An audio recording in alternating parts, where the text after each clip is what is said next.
Vamos começar com a ESB, e aí vamos intercalar depois com o privado, seguindo na mesma situação. Você vê que é tão importante aqui, que público e privado está concedendo a palavra um ao outro. Então, está muito bem aqui, né? Eu queria, primeiramente, enquanto se coloca a nossa apresentação, Marcos Vinícius, obrigado. Parabenizar o nosso presidente, Leandro, nessa comissão tão especial e relevante para o país nesse momento. Eu queria, Leandro, colocar que talvez estejamos nesse momento fazendo história. Eu acho que temos a oportunidade de colocar na pauta do país, para além das questões econômicas, para além da discussão do público e privado, e eu vou fazer questão de colocar isso na minha apresentação. Eu poderia aqui muito bem, até porque as falas que nos antecederam colocaram algumas questões que envolvem as companhias estaduais de saneamento, fazer um rebate um a um dos pontos que foram colocados. Mas até em respeito ao próprio público que está aqui hoje, eu acho que a discussão ele passa para além dessa questão pública e privada efetivamente. Nós vamos discutir algumas questões que eu entendo extremamente relevantes e que nós temos que sair da miudeza de estar embaixo na floresta se engalfiando e caçando o leão e procurando alguém para ser culpado, porque na hora que nós procuramos alguém para ser culpado, acabamos perdendo a oportunidade de fazer a grande diferença no país, que é fazer um grande marco regulatório, uma atualização e uma gestão daquele que existe, para avançarmos naquilo que efetivamente precisamos avançar. Nem um privado sozinho, nem um público sozinho vai conseguir chegar e fazer aquilo que nós entendemos como mais necessário, que é entregar um serviço de qualidade à população, com universalização. Então, alguns pontos que eu reputo importantes, e eu queria começar, muitos de vocês talvez não conheçam, alguns já estão aqui em discussão em várias audiências públicas, os colegas da ESB aqui, da Sanepar também, que fazem parte, mas alguns não conhecem a ESB. O que é a ESB? Quem é essa associação? O que é que ela congrega? Qual é o objetivo dela? E eu fiz questão de colocar numa primeira tela, e fiz questão de colocar o tema universalização como ponto principal, mostrando onde nós estamos. Estamos aí praticamente em todo o Brasil, somos 26 empresas estaduais e 25 públicas, sejam elas das mais diversas categorias. Nós temos empresas públicas puras, nós temos empresas públicas de capital aberto, nós temos empresas públicas de capital fechado, enfim, aí temos todo tipo, e de todos os portes, como nós temos a Sanepar, que está aqui presente, como nós temos a Sabesp, como nós temos a Compesa no Recife, como nós temos a minha empresa, a Cagepa, enfim, estamos aí em todo o país e somos responsáveis, e aí responsáveis mesmos, porque se tem uma situação que nós chegamos para discutir daqui para frente, é porque existiram companhias de saneamento e existem companhias de saneamento que cumpriram o seu papel até aqui.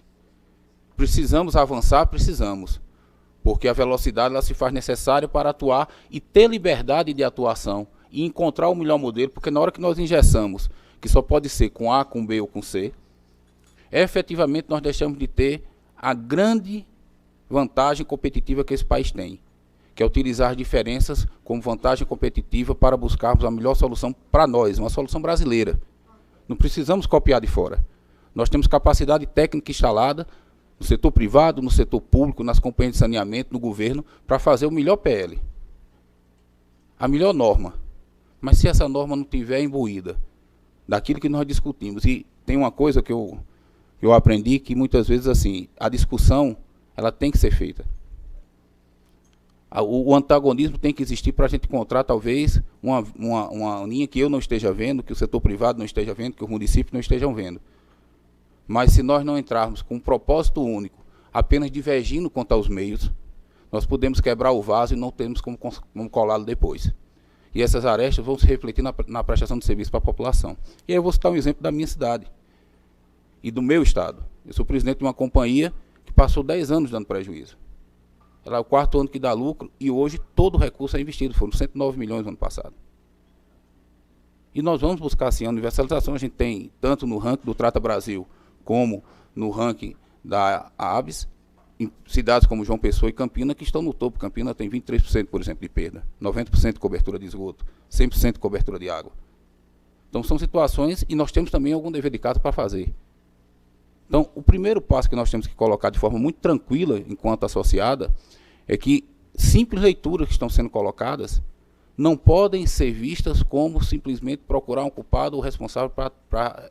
Nós temos que, principalmente, buscar os números para colocar. E aí eu trago alguns números que eu até corroboro com a colega da FUNASA quando nos trouxe, por exemplo, da população rural. Aqui nós temos os números que são colocados, isso aqui é do SNIS, eu não trago nenhum número da ESB, a gente trabalha com os números oficiais, porque é por onde nós temos que buscar o resultado.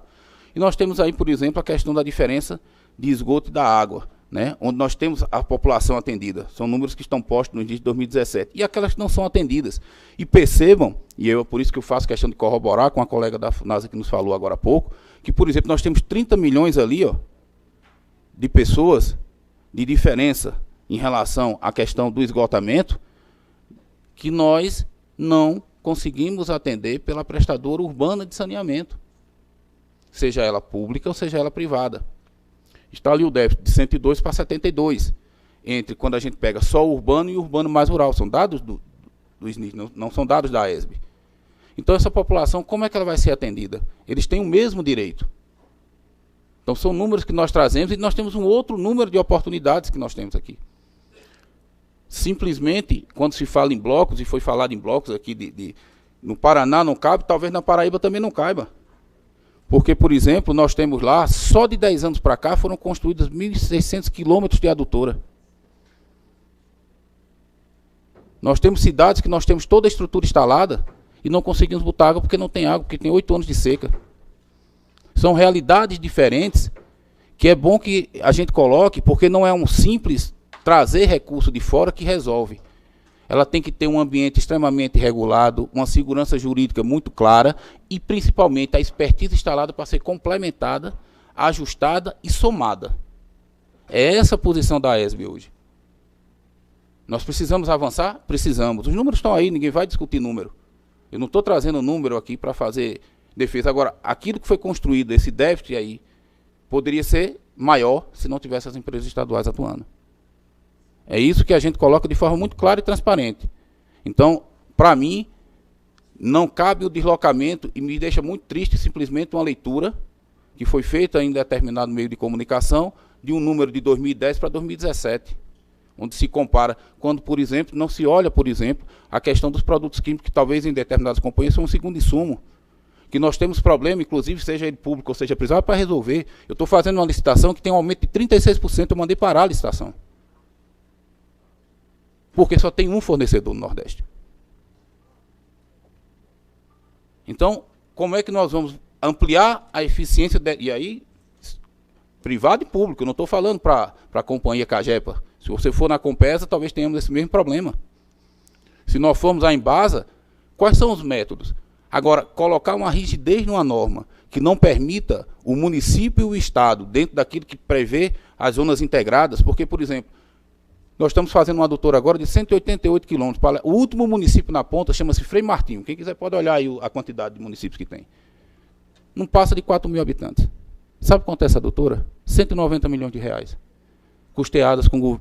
só esse ano, só o ano passado, a Companhia de Água e Esgoto botou 30 milhões na compra do material. O material está todo comprado e pago. E agora nós já colocamos esse ano mais de 40. Então, qual é o resultado que nós temos lá em Frei Martinho? Talvez na hora que a gente colocar, não chegue aí, talvez a 20, 25, 30 mil reais. Mas ele tem o mesmo direito de ter um cidadão na capital tomando banho, de ter o esgoto na porta também. Então são essas questões que aí me permita trazer, e nós estamos, a companhia tem estudos, a nossa maior parceira hoje no Nordeste é uma empresa privada que está em Pernambuco, na Compesa. A CAGES está desenvolvendo os estudos também, para a região está bem desenvolvida. A Embasa tem talvez uma das primeiras PPPs instaladas aqui. Então, eu queria colocar de forma clara, para todos que estão vindo, que a ESB não é contrária, porque às vezes somos colocados fora das discussões, porque acham que nós somos contrários, mas querendo permanecer no status quo que pintam ou colocam por aí. Não é essa a nossa visão. Então, nós temos que trabalhar de forma muito clara e transparente. Nós temos coisas que precisam ser ajustadas, precisamos ter velocidade, precisamos. Agora, nós precisamos também ter a clara responsabilidade de que não é expurgando as empresas estaduais de saneamento do processo se resolve o problema de saneamento do país. forma muito clara e transparente. Então, são números, por exemplo, que a gente traz quando a gente olha os municípios. Olha aí os municípios. A gente fez questão, eu fiz questão de tabular alguns dados, a gente poderia aqui discutir N dados, o que tem um impacto, por exemplo, agora, da retirada do subsídio que tem da energia elétrica das empresas estaduais de saneamento, 15% nos próximos 5 anos, que vai impactar no resultado de todas as empresas. Então, isso é importante que se coloque. Qual é a política pública que nós temos para o pequeno município? Porque quando a gente fala, muitas vezes a gente faz uma comparação tão simples, que, por exemplo, a questão do saneamento, ela é um monopólio, seja público ou privado, obrigatório, porque não dá para a gente fazer, se nós não estamos conseguindo colocar uma rede, imagine 2 de esgoto para o cara escolher qual é que se liga, porque é mais barato hoje fazer com A ou com B. Diferente da telefonia, onde a gente tem uma torre que muitas vezes é compartilhada por 3, 4 empresas. Não se pode comparar dessa forma. Quando se privatizou o setor elétrico, se tinha uma regulação forte e se tinha bem definido o que era a distribuição e o que era a produção e o transporte e a transmissão. Ficou com o governo federal, por quê? Porque é estratégico. E água não é estratégico? Quem vai gerir eu estou falando em 1.500 que nós construímos recentemente nos últimos 10 anos. Quem vai gerir? Então, essa dicotomia também não vale. Porque dicotomia é trazer para uma realidade muito simplória, uma coisa que é extremamente, e aí eu posso falar de carteirinha porque administro uma empresa de saneamento, que atende 201 municípios na Paraíba, dos 223. Então a gente sabe qual é a luta, por exemplo, quando se chegou aí a angústia de ter um manancial como Boqueirão em Campina Grande, que atende 890 mil pessoas, chegar a 2% e você não ter água. Vai trazer água de onde? Você tem toda a estrutura pronta. Deu quadruplicar ao tratamento da água para discutir o problema de cianobactérias que estavam presentes na água, que a gente precisava removê-las sem poder ela eliminar a toxina. Como é que a gente faz? Muitas vezes isso não é colocado. Está lá, tem várias teses de doutorados feitas na Paraíba que falam sobre isso. Foi um avanço, foram colocados por uma empresa estatal. Então, esses números que eu trago aí, eu faço algumas ponderações que eu reputo extremamente importantes. Os municípios até 10 mil habitantes, vejam a quantidade deles que estão hoje sem esgoto. Mais da metade ou a metade estão na zona rural. Por quê? População urbana 5 milhões, não atendimento 10. Quando se olha a população total urbana. E esses municípios, como é que ficam? Muitos deles, eu concordo com a colega da OAB, quando nos coloca que muitos desses municípios têm características rurais. 2 mil habitantes, 3 mil habitantes. E diga-se de passagem, quem conhece o Nordeste, e a minha Paraíba eu conheço bem, 2/3 do meu município é encravado no cristalino. Para quem não conhece isso, esse paralelepípedo que a gente faz aqui. Como é que nós vamos enterrar esgoto lá para poder fazer? Então, perceba que é uma série de dificuldades que talvez a gente tenha que trazer à realidade. Então, são números que nós estamos colocando. Alguns aí, e aí eu trago também algumas questões que envolvem as companhias estaduais, os serviços municipais, os privados, né, onde a gente coloca, o regional são as estaduais, os locais, serviços municipais e os privados, perceba, são números do SNIS, não são números da ESB. E as micro-regiões são aqueles que tem um ou outro que atende 2 municípios ali no entorno. E perceba que a gente tem uma quantidade grande de pessoas que precisam ser atendidas na parte de água. Mas daqueles 30 milhões que colocam e estão vinculados às companhias estaduais, somente 12 daqueles estados que nós atuamos estão dentro das cidades. Isso não impede, e aí o presidente me permita, ele foi muito gentil a não citar a minha fala, porque a gente, comentando outro dia aí numa discussão, eu dizia que a gente tem e quando a gente vê a alegria do povo, quando a gente liga uma torneira e consegue botar água na casa de uma população. A gente tem um distrito no município de Araçagi, onde se chama Santa Lúcia e Itainha, são 2 distritos, cada um com 202, 203 casas. Me custou 1.800.000 colocar água lá, estou terminando a última agora. Eu estou arrecadando no primeiro, foi o primeiro mês agora que nós arrecadamos, não foi 5 mil não, foi 6.112. Certo? Então, são esses números que a gente tem, e permita, eu preciso me associar ao privado para ganhar velocidade. Para que eu possa ter gordura, para que eu tenha uma melhoria da minha eficiência, para fazer isso. Os blocos já estão criados, para que inventar? Os blocos são as companhias estaduais, já estão aí. Por que discutir e criar talvez uma insegurança jurídica maior do que a que nós já temos? São essas discussões que eu queria colocar aqui na pauta. Eu não vou aqui me alongar muito nessa discussão, nem fazer defesa de A, de B ou de C, porque cada um sabe o sapato onde aperta. Eu sei o meu. Né? E sei também da responsabilidade que tenho de falar por 4.032 municípios, que são aqueles que são operados pelas companhias de água e esgoto da Paraíba. Não somos contra a melhoria da eficiência. Inclusive, nós preparamos um documento e mostramos que nem só o dinheiro privado resolve. Nós temos que ter, por exemplo, um fundo para discutir saneamento. Não existe na energia. Por que não poder criar no saneamento? Para que o privado e o público tenham lastro, inclusive, para fazer as alavancagens. Não é crime as empresas públicas estarem endividadas, não. Porque elas precisam se alavancar, assim como as empresas privadas, para ir buscar recursos, desde que esses recursos não sejam feitos, esses empréstimos, para pagar custeio, e sim para pagar investimento e melhoria do sistema. Isso é natural, quem trabalha com evolução econômica sabe disso. E existem preparações anteriores. Porque para você fazer debêntures incentivadas, você tem que ter uma regulação muito bem feita, tem que ter um investimento muito claro, tem que ter a condição de tomar e tem que estar com toda a sua contabilidade em dia, resolvida. Quem vai abrir capital, a gente tem várias empresas com esses estudos em andamento, sabe que precisa ter uma disciplina muito grande. E abrir capital não é privatizar. Abrir capital é trazer recursos também. PPP não é privatizar, é acelerar para trazer recursos. Então, essa discussão... E me permite, eu acho que a gente trazer para um lugar muito comum, um lugar muito simples, um problema extremamente complexo. Nós temos que ter, efetivamente, todos juntos nesse processo. Eu acho que essa é a discussão. Podemos aqui discutir N situações, podemos trazer N situações, e eu trago aqui, talvez, um resumo das grandes oportunidades. Eu não vou trazer aqui se são 300 milhões, 400, 500 para universalizar, porque na hora que nós tivermos um marco muito bem feito, a quantidade de recursos que precisar, nós vamos saber onde buscar e pegar, tanto o setor público como o setor privado. Como oportunidade, eu coloco como esse marco, ou esse ajuste desse marco regulatório, eu coloco o saneamento como pauta e uma agenda nacional. Eu acho que é importante a gente ter essas discussões, porque muitas vezes a gente trata, na teoria, um número que é publicado, se coloca... o ente, seja ele público, seja ele privado, numa situação de fragilidade e acha que você expurgando aquele ente, você consegue resolver o problema. Não é por aí. É um dos pontos importantes que a gente coloca. Com o maior conhecimento de todos que estão aqui, sobre o saneamento, sobre suas peculiaridades. Conversava com o nosso presidente da ACEMAI agora pela manhã. Eu acho que se eu perguntar ao PSI aqui, ele vai responder da mesma forma. Quantas agências reguladoras, sejam elas municipais ou estaduais, negaram o aumento porque as empresas tiveram lucro? Escutamos isso.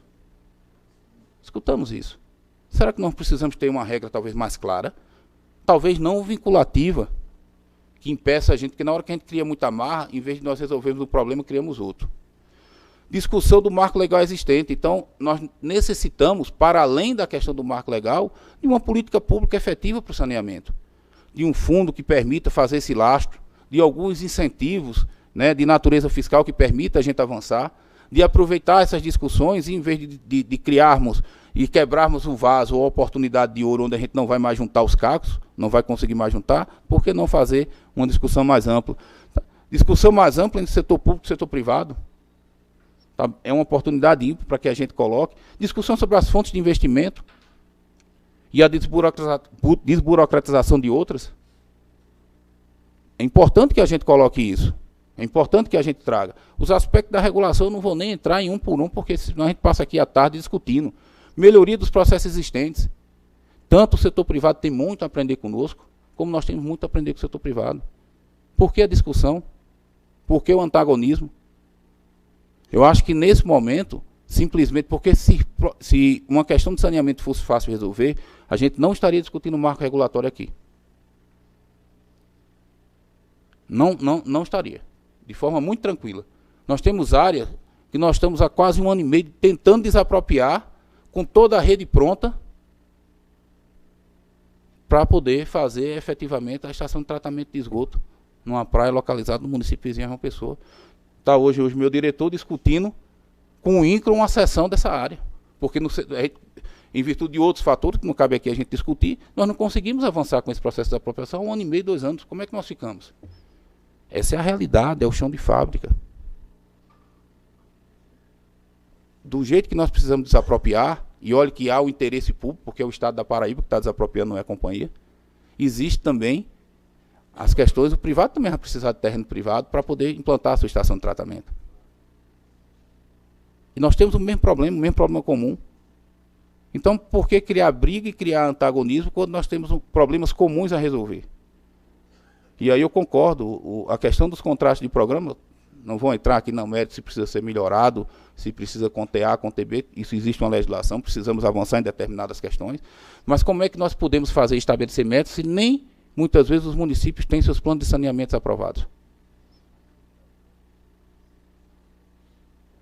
Isso vale para mim, como representante de empresa pública estadual, como também vale para o privado. Né? Eu venho de uma instituição que a gente mexe com meta o tempo todo, eu sou de banco. E a gente sabe desse aspecto que é importante que a gente tenha. Quando a gente não é cobrado, quando a gente não tem um rumo, qualquer rumo ou qualquer instância que a gente chegar serve. Então, são essas questões, e aí, por fim, talvez a grande necessidade de todos que estão dentro dessa sala formarem um pacto, e o Henrico, infelizmente, não pôde ficar até o final, eu tenho certeza das suas atribuições na Câmara Federal, mas eu disse a ele que a frente parlamentar não deve se encerrar, que o marco legal nós vamos resolver, seja em outubro, seja em novembro, seja em dezembro, seja, enfim, precisamos resolver isso. O setor não pode esperar 8, 10 meses, 1 ano, 2 anos por uma discussão que vai desgastando energia quando essa energia devia estar voltada efetivamente para resolver os problemas de saneamento do país. Agora, a necessidade de um pacto de todos, de melhoria das companhias estaduais, de melhoria de todo o processo, de trazer o privado também tem que melhorar em determinados aspectos, isso é fato. E de termos uma política de governo, colocando os atores estados, municípios, cada um dentro da sua linha de atuação, as companhias de saneamento, as agências reguladoras, vejam quantos atores estão envolvidos. Temos questões ambientais, eu acho que nós estamos aqui discutindo um marco legal para divergir sobre meia dúzia de itens. O resto, eu acho que talvez, não posso falar em nome de todas as entidades, mas o resto, se não for consenso, é pequeno ajuste para ser feito. E nós vamos perder mais 8 meses para poder chegar ao final disso, se desgastando. Ou nós podemos resolver isso de forma consensuada, aí eu concordo com o Roberval quando ele coloca isso de forma muito clara, onde todos podem dar sua opinião e encontrar o melhor texto. E todos seguirem fazendo o que tem que saber fazer, o seu melhor. Recuperar o tempo perdido, e eu tenho certeza, e disse isso ao Henrico, que o compromisso das empresas estaduais de saneamento, ela só vai cessar quando nós tirarmos o último esgoto da rua. Esse é o objetivo das companhias estaduais de saneamento, e da mesma forma como eu estou fazendo na minha, tem incentivado várias outras, que talvez tenham passado, eu não vou entrar aqui em méritos, mas nós tivemos um grande aliado, que é a 13.303, que foi a lei das estatais de 2016. Nós não conseguimos nem maturar ela ainda. É um grande avanço, vocês não têm ideia do que isso é possível, por exemplo, na minha, que não tem um capital aberto, que talvez não tenha um acompanhamento e uma governança exigida, por exemplo, quando se tem capital aberto, como a Sanepar, a Sabesp e outras empresas. Mas ela veio para ajudar muito. E nós temos empregado e tem sido fantástico, é tanto que os resultados começam a se mostrar cada vez mais. Então eu queria somente agradecer, pedir desculpas pelo alongado, mas não poderia deixar de trazer esse recado para além dos números. Porque a gente poderia aqui cansar vocês com um monte de número que eu tenho. Eu até conversava com o meu secretário Biratã, que é um baluarte nessa discussão. Eu digo, não sei qual delas, porque eu tenho uma que traz número de todo tipo e natureza para a gente discutir. Aí a gente talvez tivesse aqui uma perda de tempo, porque nós não queremos discutir. Os números estão postos, os desafios a gente sabe quais são. Agora, os desafios geram oportunidades. A maneira como a gente olha para elas é que vai dizer qual é a resposta que a gente vai ter. O ano que vem, 2033, 2050 e outros anos. Tenho certeza, e falo em nome das companhias, do nosso compromisso com o saneamento do país, né, e dizer que nós não estamos contra marco regulatório. Nós apenas estamos querendo que a discussão se dê para que ele seja completo, para que ele seja inclusivo e para que ele olhe para o país como um todo. É somente isso que a gente quer. Então, são essas minhas palavras, eu não tenho mais números a trazer e queria me colocar à disposição para o final para responder a qualquer questionamento.